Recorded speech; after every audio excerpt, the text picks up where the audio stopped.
the most common and popular shooting techniques in football. As compared to other techniques like knuckleballs, it's relatively easy to learn and very consistent in game situations. But don't get put in the work, stick around, and let's start from the beginning.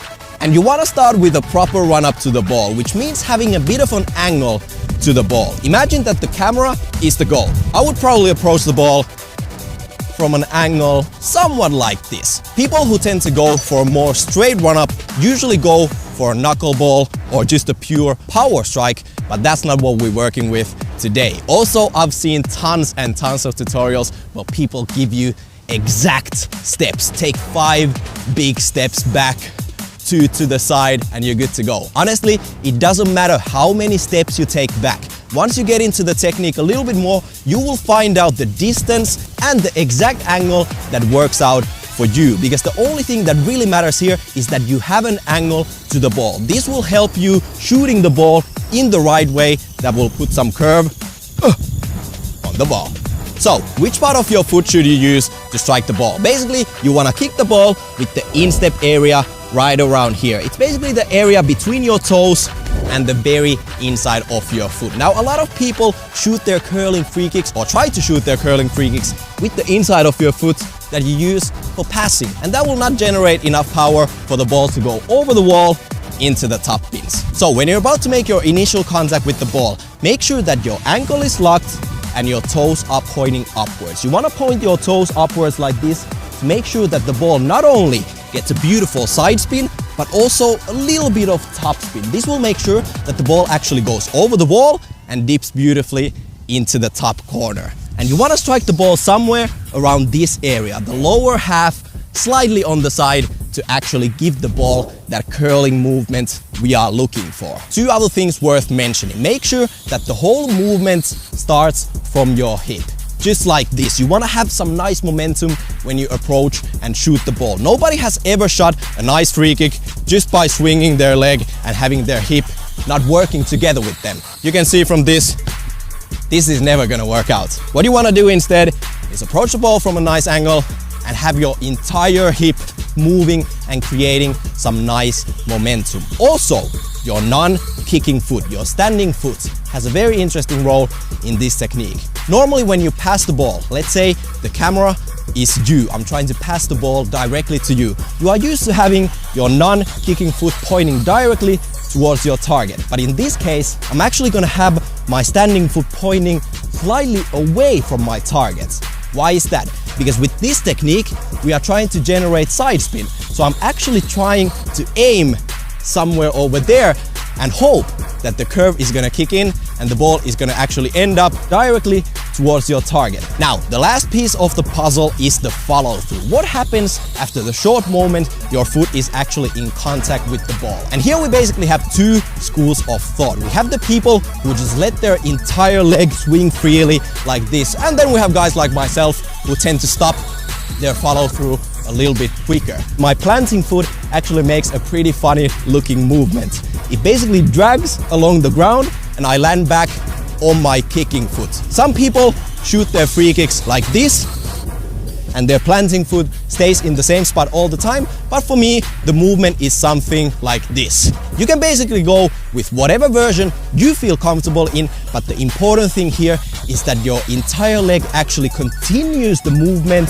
and it slices across your body to make a circle like this. This will once again help you give the ball some curl, some sideways spin that we are looking for, and it almost happens naturally as you are approaching the ball from the side anyways. Also, it's very important to lean over the ball a little bit. If you are leaning back, the ball will end up going all the way over the goal, which is not something we are looking for.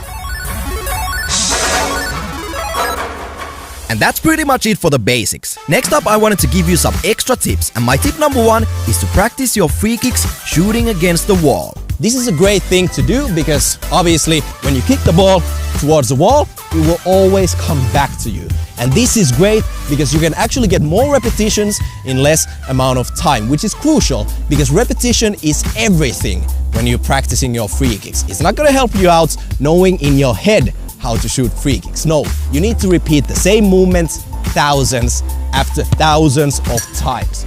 And shooting against the wall is a great tool for that, especially if you only have one ball with you when you're going to the pitch. Another great tip is to analyze how professional footballers are taking their curling free kicks. The internet and YouTube is packed with free kick goals from the world's best footballers. So use all that free information to analyze and see how other people are doing it. Also, the next point might sound a little bit weird, but try filming your own free kicks. And when you get home, analyze the shots that were good and the ones that were bad. Normally, you can spot the difference immediately.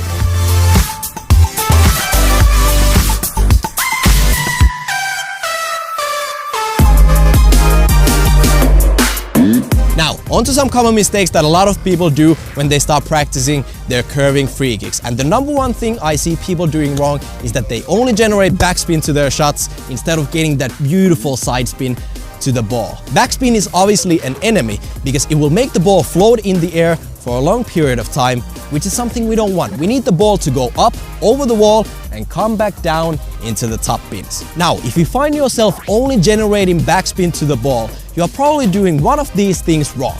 Number one, your toes are not pointing upwards and you are shooting the ball too much with your toes like this. You need to have your toes pointing upwards for the ball to have a nice side and top spin as well. Number two, follow through, and especially not following through at all. Trust me, I see so many people following through their free kicks like this.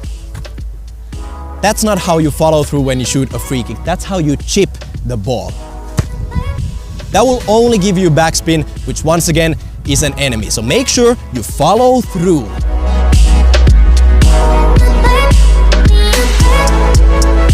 So, let's summarize a little bit. Make sure you have enough angle on your run-up.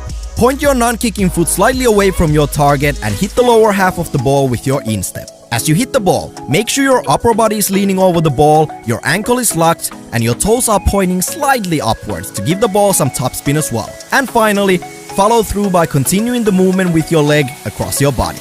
So that's basically it for this curving free kick tutorial. I truly hope you guys enjoyed this episode, and my last piece of advice is for you guys to stay consistent with your training. Trust me when I tell you, the only thing that matters at the end of the day is that you go back to that training ground every single day to work on your shooting technique. It doesn't matter what ball you have, it doesn't matter which football boots you have or don't have, the only thing that matters is that every single day you go to the training ground to get in those 200 free kicks, and you do that year after year. And that's it.